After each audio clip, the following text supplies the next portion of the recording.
Bienvenido, bienvenida a Lecciones de Vida. Hoy hablaremos acerca del fundamento del gobierno de Dios. Los temas bíblicos del gran conflicto y del santuario celestial están inseparablemente entrelazados con el tema de la ley de Dios y de su sábado, que está incluido en su ley. De hecho, la gran controversia comenzó con las acusaciones erróneas de Lucifer contra el carácter de Dios, contra su ley y los principios de su gobierno. Es que el ángel rebelde propuso que somos seres autónomos plenamente capaces de definir el significado de la vida en nuestros propios términos y moldear nuestras relaciones y la sociedad de la manera que queramos. En definitiva, esta proposición blasfema constituye el claro deseo de excluir a Dios de nuestras vidas, de nuestras relaciones e incluso del universo.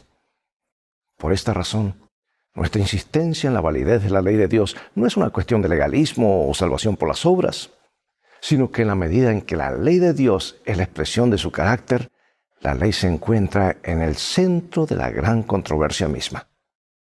Por eso defender la ley de Dios es defender su carácter, el carácter de Dios, su estatus como creador y rey legítimo del universo, entronizado en su santuario celestial. Es más, defender la ley de Dios significa que entendemos que Dios es la única fuente de normas morales y del significado de la vida. Abandonar a Dios y sus principios de vida conducirá al caos y a la muerte eterna. Por esta razón, los adventistas del séptimo día proclaman las siguientes verdades bíblicas: la inmutabilidad de la ley de Dios, el sábado como señal de la creación y el reinado de Dios, el santuario celestial como sede del gobierno de Dios y de la salvación en el universo, el movimiento adventista como iglesia remanente, llamado a proclamar la última invitación de Dios a la humanidad a regresar a su reino.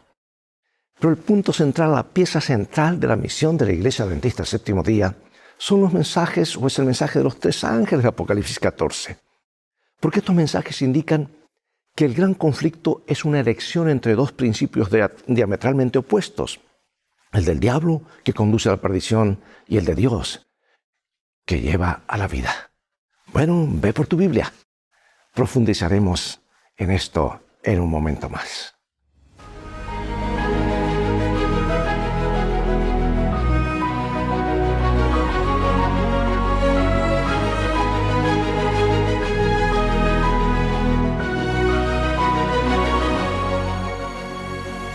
Comencemos con este versículo clave en el gran conflicto. Entonces el dragón se llenó de ira contra la mujer y se fue a hacer guerra contra el resto de la descendencia de ella, los que guardan los mandamientos de Dios y tienen el testimonio de Jesucristo. Mediante el estudio intensivo de la Biblia, los adventistas llegaron a comprender el significado de la ley en el lugar santísimo del santuario celestial.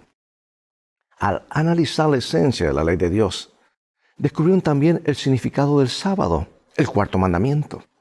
De hecho, este mandamiento, más que ningún otro, identifica claramente a Dios como nuestro Creador, el fundamento de toda verdadera adoración.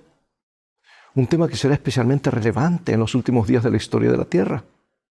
¿Sabes que el objetivo de Satanás desde el principio ha sido frustrar la adoración a Dios, socavando la ley divina? Porque él sabe que ofender en un solo punto significa ser culpable de todos.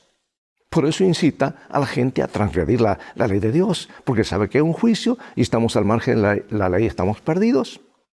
Satanás odia el sábado porque nos recuerda quién es nuestro Creador y cómo debemos adorarlo. Pero este día también está inscrito en la ley de Dios en el lugar santísimo del santuario celestial.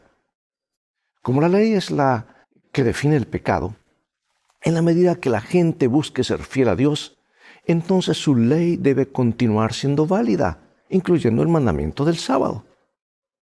Bueno, el objetivo de esta lección, de este estudio, es mostrar el vínculo entre el santuario, la ley de Dios, el sábado y la crisis que se avecina en torno a la marca de la bestia. Pero también exploraremos la relevancia del sábado para la generación del tiempo del fin. Bueno, comencemos. El día de la expiación era un día de juicio. A todo Israel se le ordenaba participar de este acontecimiento mediante el arrepentimiento, el examen de conciencia y la abstención de todo trabajo. Solo ese día el sumo sacerdote entraba al lugar santísimo para hacer expiación por el pecado. Allí en el compartimento más íntimo del santuario, estaba el arca del pacto. Y dentro del arca estaba la ley de Dios, los 10 mandamientos, escritas en tablas de piedra. La cubierta de oro del arca se denominaba propiciatorio, donde se rociaba la sangre para purificar el santuario del pecado. La presencia de Dios se manifestaba en la gloria de la Shekinah sobre el propiciatorio. Shekinah quiere decir la gloria de Dios. Y cada sacrificio ofrecido revelaba la misericordia de Dios hacia los seres humanos pecadores. Pero el día de la expiación muestra que el pecado se recuerda hasta el día del juicio y que realmente solo podría ser eliminado mediante la fe en la sangre de Cristo para limpiar el pecado. Y allí en la presencia de Dios, la misericordia y la justicia se combinan maravillosamente. Al mirar hacia el santuario celestial, el apóstol Juan vio el templo de Dios abierto y el arca de su pacto revelada. Bueno, el conflicto de los siglos, ese maravilloso libro, añade este comentario y dice así: en el lugar santísimo, en el santuario celestial, es donde se encuentra inviolablemente encerrada la ley divina. La ley promulgada por el mismo Dios entre los truenos del Sinaí y escrita con su propio dedo en las tablas de piedra. La ley de Dios que se encuentra en el santuario celestial es el gran original del que los preceptos grabados en las tablas de piedra y consignados por Moisés en el Pentateuco eran copia exacta. Los que llegaron a comprender este punto importante fueron inducidos a reconocer el carácter sagrado e invariable de la ley divina. Comprendieron mejor que nunca la fuerza de las palabras del Salvador. Hasta que pasen el cielo y la tierra, ni siquiera una jota ni un tilde pasará de la ley. Como la ley de Dios es una revelación de su voluntad, un trasunto de su carácter, debe permanecer para siempre como testigo fiel en el cielo. Ni un mandamiento ha sido anulado, ni un punto, ni un tilde han sido cambiados. Es que, amados, la ley de Dios es inmutable. Vamos a ver algunos pasajes que nos enseñan acerca de la relación del cristiano con la ley. Veamos en forma práctica qué función tiene y por qué hacemos énfasis en esto y por qué Jesús hizo énfasis. Vamos a leer en San Mateo, en Salmos y en Eclesiastés, en 1 Juan y en Proverbios. Prepárate, hay varios versículos y comenzamos así.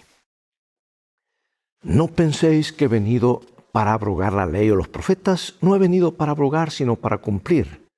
Porque de cierto os digo que hasta que pasen el cielo y la tierra, ni una jota ni una tilde pasará de la ley hasta que todo se haya cumplido. Las obras de sus manos son verdad y juicio. Fieles son todos sus mandamientos, afirmados eternamente y para siempre, hechos en verdad y en rectitud.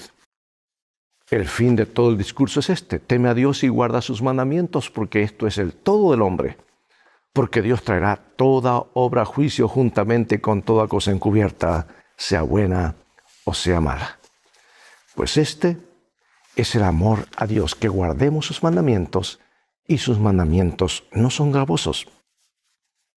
El que aparta su oído para no oír la ley, su oración también es abominable. Demasiado claro para no comprender lo que Dios dice y cuál es su voluntad. Por eso los adventistas del séptimo día siguen los pasos de los reformadores protestantes que defendieron la santidad de la ley de Dios. Observa esta poderosa declaración o afirmación de Juan Wesley, fundador del metodismo. Dice así: la ley ritual o ceremonial entregada por Moisés a los hijos de Israel, que contenía todos los mandatos y ordenanzas relacionados con los antiguos sacrificios y el servicio del templo, nuestro Señor verdaderamente vino a destruirla, disolverla y abolirla por completo. Pero la ley moral contenida en los 10 mandamientos e impuesta por los profetas no la eliminó. No fue el designio de su venida revocar ninguna parte de ella. Esta es una ley que nunca puede ser quebrantada, que permanece firme como fiel testigo en los cielos. Cada parte de esa ley debe permanecer vigente sobre toda la humanidad y en todas las épocas, ya que no depende ni del tiempo, ni del lugar, ni de ninguna otra circunstancia susceptible de cambio, sino de la naturaleza de Dios y de la naturaleza del hombre y de su relación inmutable entre sí. Poderosa cita Y estaba en lo correcto. Tristemente hoy ha habido un cambio que no ha sido autorizado por Dios.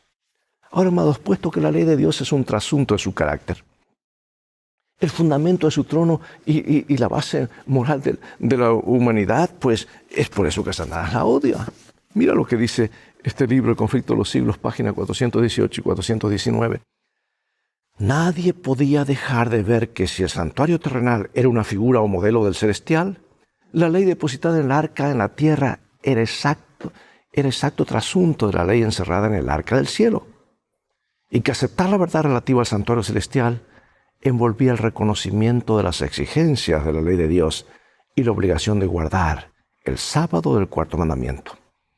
En esto estriba el secreto de la oposición violenta y resuelta que se le hizo a la exposición armoniosa de las Escrituras que revelaban el servicio desempeñado por Cristo en el santuario celestial. Si, amados, hay una batalla, hay una guerra, y este es el punto central del conflicto, es más que un día, es asunto de lealtad.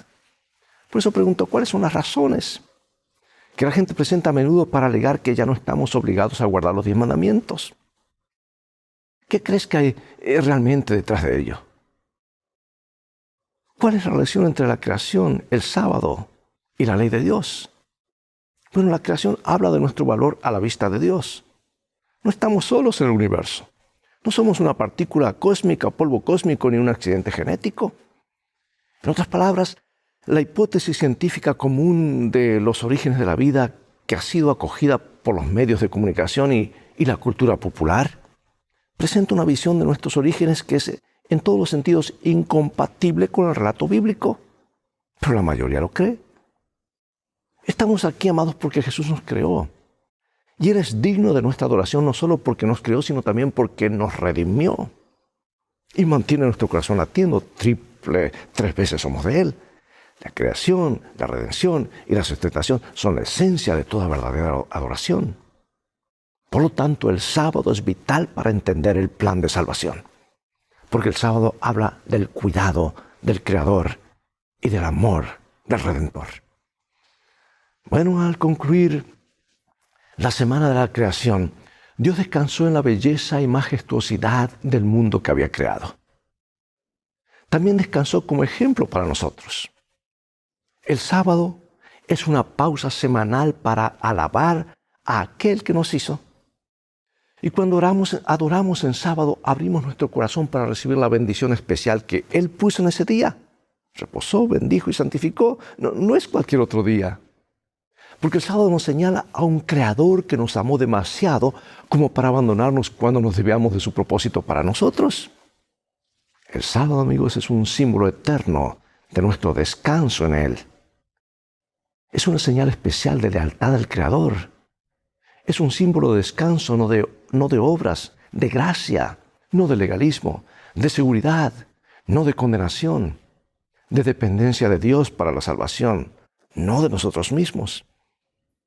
El verdadero descanso sabático es el descanso de la gracia en los brazos amorosos de aquel que nos creó, de aquel que nos redimió, de aquel que volverá a buscarnos.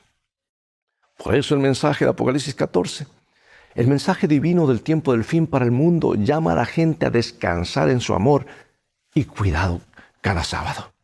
Nos llama a recordar a aquel que nos creó y a darle gloria. La observancia del sábado es también un nexo entre la perfección del Edén y la gloria de los cielos nuevos y la tierra nueva. Y nos recuerda que un día se restaurará el esplendor del Edén. La mayoría de los adventistas del séptimo día han sido acusados de ser legalistas y esa acusación suele estar relacionada con nuestra observancia del sábado. Ahora, analiza el sábado como símbolo de la redención y la justificación por la fe. ¿Por qué obedecer el mandamiento de Dios de descansar haría que la gente piense que estamos tratando de abrirnos camino al cielo? No tiene sentido. Y ahora algo que no podemos pasar por alto al hablar del sábado y es el contraste con la marca de la bestia. ¿Cómo revelan estos textos la ira de Satanás? ¿Por qué el diablo está tan enojado con el pueblo de Dios en el tiempo del fin? Apocalipsis 12 y Apocalipsis 13. Por lo cual, alegraos, cielos, y los que moráis en ellos. Ay de los moradores de la tierra y del mar, porque el diablo ha descendido a vosotros con gran ira, sabiendo que tiene poco tiempo. Y se le permitió hacer guerra contra los santos y vencerlos. También se le dio autoridad sobre toda tribu, pueblo, lengua y nación. Y aquí tenemos el gran conflicto cósmico descrito aquí entre Cristo y Satanás a lo largo de los siglos. Y llega a su punto culminante con el ataque final de Satanás contra el pueblo de Dios. Y Apocalipsis 13 presenta dos aliados del dragón, la bestia que sube del mar y la bestia que sube de la tierra. Estos dos poderes se unen a él para hacer guerra contra el pueblo de Dios. ¿Qué temática clave está presente en todos estos versículos? Vamos a ver Apocalipsis 13, luego Apocalipsis 14. Y adoraron al dragón que había dado autoridad a la bestia, y adoraron a la bestia diciendo, ¿quién como la bestia? ¿Y quién podrá luchar contra ella? Y la adoraron todos los moradores de la tierra cuyos nombres no estaban escritos en el libro de la vida del Cordero que fue inmolado desde el principio del mundo. Y ejerce toda autoridad de la primera bestia en presencia de ella, y hace que la tierra y los moradores de ella adoren a la primera bestia, cuya herida mortal fue sanada. Y se le permitió infundir aliento a la imagen de la bestia para que la imagen hablase y hiciese matar a todo el que no la adorase. Temed a Dios, dadle gloria, porque la hora de su juicio ha llegado, y adorad a aquel que hizo el cielo y la tierra, el mar y las fuentes de las aguas. Y el tercer ángel lo siguió diciendo a gran voz, si alguno adora a la bestia y a su imagen, y recibe la marca en su frente o en su mano, él también beberá del vino de la ira de Dios, que ha sido vaciado puro en el cáliz de su ira, y será atormentado con fuego y azufre delante de los ángeles, los santos ángeles, y del Cordero. Y el humo de su tormento sube por los siglos de los siglos. Y no tienen reposo de día ni de noche los que adoran a la bestia y a su imagen, ni nadie que reciba la marca de su nombre. ¿Captas que todo ese asunto de adoración, ese será el punto focal del conflicto final? Ahora, observa el contraste. La gente adora al Creador o adora cualquier otra cosa. El Creador es digno de adoración. El conflicto entre Cristo y Satanás comenzó en el cielo con motivo de la adoración. Dice, el diablo dijo, Lucifer, subiré sobre las alturas de las nubes, seré semejante a la... Bueno, ¿dónde estaba él? Estaba en el cielo, estaba allá arriba, pero él quería el lugar de prominencia. Satanás deseaba la adoración que pertenece exclusivamente al Creador, y él no puede ser adorado, Lucifer, porque era un ángel creado. Y según Apocalipsis 13, lo consigue ahora mediante la actividad de la bestia que sube de la tierra, o sea, un poder que surge donde hay poca gente, y vamos a ver eso más adelante. Y una comparación con Daniel 7 muestra que esta bestia que sube de la tierra es la misma que el cuerno pequeño que trata de cambiar los tiempos y la ley y ejerce autoridad durante 1260 días, o sea, 1260 años. La única parte de la ley de Dios en los 10 mandamientos que se ocupa del tiempo es el cuarto mandamiento. Y esta iglesia ha intentado cambiar el día de adoración del sábado, el séptimo día, al domingo, que es el primer día de la semana. Que un poder terrenal intente cambiar el día de adoración, el sábado, que Dios mismo dio como señal de su autoridad, amigos, es un intento de usurpar la autoridad divina en el nivel más básico posible. En este punto se centra el conflicto final sobre la adoración verdadera y la falsa. Por eso, amados, cuidado con esto de adoración o adorar como a mí parezca. Dios llama e indica cómo adorarle. Por esa razón el Apocalipsis identifica al pueblo fiel de Dios como aquellos que guardan los mandamientos de Dios. Y esto incluye el sábado, no el domingo. Aquellos que rechazan el llamado final de los 3 ángeles a adorar a Dios en su día santo y que adoran a la bestia en su falso día de reposo el domingo, dice que recibirán finalmente la marca de la bestia. Bueno, en Apocalipsis 14:7, el primer ángel clama a gran voz. Teman a Dios, denle gloria porque ha llegado la hora del juicio y adoren al que hizo el cielo y la tierra, el mar y las fuentes de las aguas. El llamado celestial es que rindamos nuestra suprema lealtad y sincera adoración al Creador a la luz del juicio inminente. Y el segundo ángel declara, ha caído la gran Babilonia. Le ha dado a beber a todas las naciones del vino del furor de su fornicación. Y sabes que Babilonia representa un sistema religioso apóstata, caído, que ha rechazado el mensaje del primer ángel en favor de un falso sistema de adoración. Por eso Apocalipsis 14 advierte acerca de la adoración de la bestia y su imagen. Y aquí se presentan dos alternativas opuestas, adorar al Creador o adorar a la bestia. Y sabes que cada persona del planeta Tierra tomará su decisión final e irrevocable sobre quién tiene su lealtad total, Jesús o Satanás. Amigos, no hay terreno intermedio.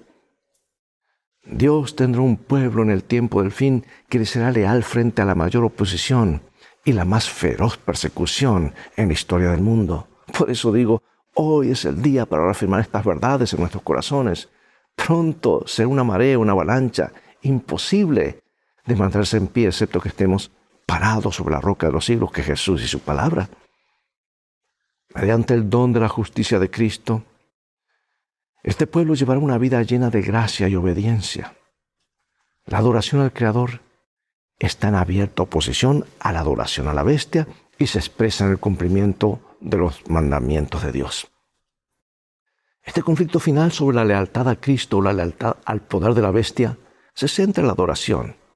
Y en el centro de este gran conflicto entre el bien y el mal está el sábado. Estos consagrados seguidores del Salvador no solo tendrán la fe en Jesús, sino también tendrán la fe de Jesús. La fe de Jesús es una fe tan profunda, tan confiada, tan comprometida que todos los demonios del infierno y todas las pruebas de la tierra no pueden sacudirla. Es una fe que confía cuando no puede ver, que cree cuando no puede razonar, ¿por qué? Y en espera cuando no puede entender. Confía, confía y confía. Esta fe de Jesús es, en sí misma, un don que recibimos por la fe y nos ayudará a atravesar las crisis que se avecinan. Cuando estalle la crisis final y nos enfrentemos a un boicot económico, a la persecución, a la prisión y a la propia muerte, la fe de Jesús nos ayudará a atravesar las últimas horas de la tierra hasta que Jesús regrese. ¿Cómo está preparando Dios tu fe hoy para lo que vendrá en el futuro? Y ahora finalizo con esta cita inspirada, tan bella, de mi autora favorita, que dice: pero los cristianos de las generaciones pasadas observaron el domingo creyendo guardar así el día de descanso bíblico, y ahora hay verdaderos cristianos en todas las iglesias, sin exceptuar la católica romana, que creen honradamente que el domingo es el día de reposo divinamente instituido.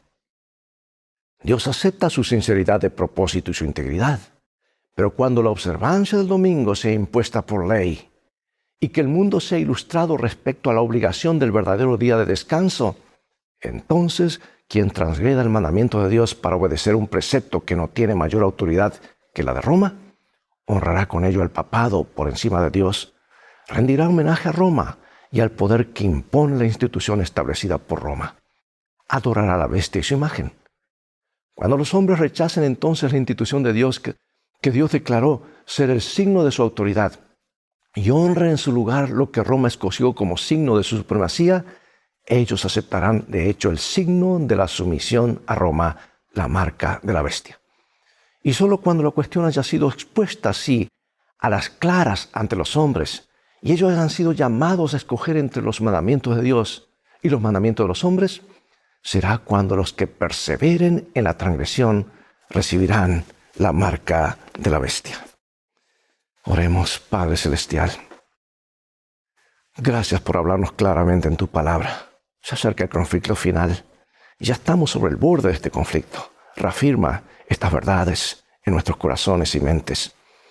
Tú eres nuestro Creador, nosotros tus criaturas. Por eso queremos honrarte y obedecerte. Gracias por bendecirnos en el nombre de Jesús. Amén. Bien, amigos, es todo el tiempo que tenemos por hoy.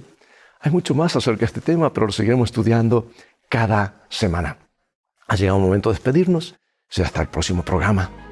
transfórmate tú en un canal de bendiciones invitando a otros a ver este programa. Dios te bendiga y recuerda, tú vales mucho para Jesús. Él te ama más de lo que puedes imaginar. Maranatá, Jesús viene pronto.